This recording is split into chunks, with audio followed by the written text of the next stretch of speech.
ছুটি হবে একটু পর সবাই ছিল।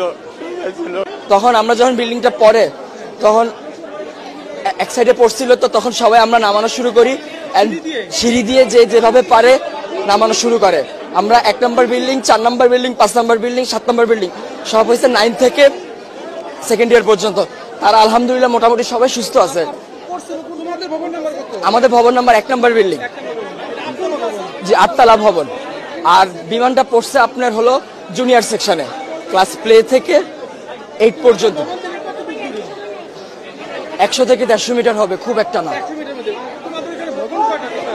ভবন 7, 8, মোট 7টা বিল্ডিং। আর জুনিয়রদের আছে 1, 2, 3, 4, 4-5টা জুনিয়রদের আছে। 11টা, মোট 11টা বিল্ডিং। তার মধ্যে 7টা বিল্ডিং হয়েছে সিনিয়রদের, 9 থেকে 12 পর্যন্ত। আর প্লে থেকে 8 পর্যন্ত আপনার সব ছোট ছোট বিল্ডিং। ঢুকতে কয়টা বিল্ডিং আছে, 1 তলা 3 সিটের। আবার একটু সামনে গেলে ক্যান্টিনের সাথে 3 থেকে 4 তলা। হ্যাঁ, ওখানে জুনিয়ররা থাকে। ছুটি হবে একটু পর সবাই ছিল। তখন তো এক সাইডে ছিল, আমাদের বিল্ডিং আহত না। আমি এখন নিজের চোখে দেখছি, আমি কন্ট্রোল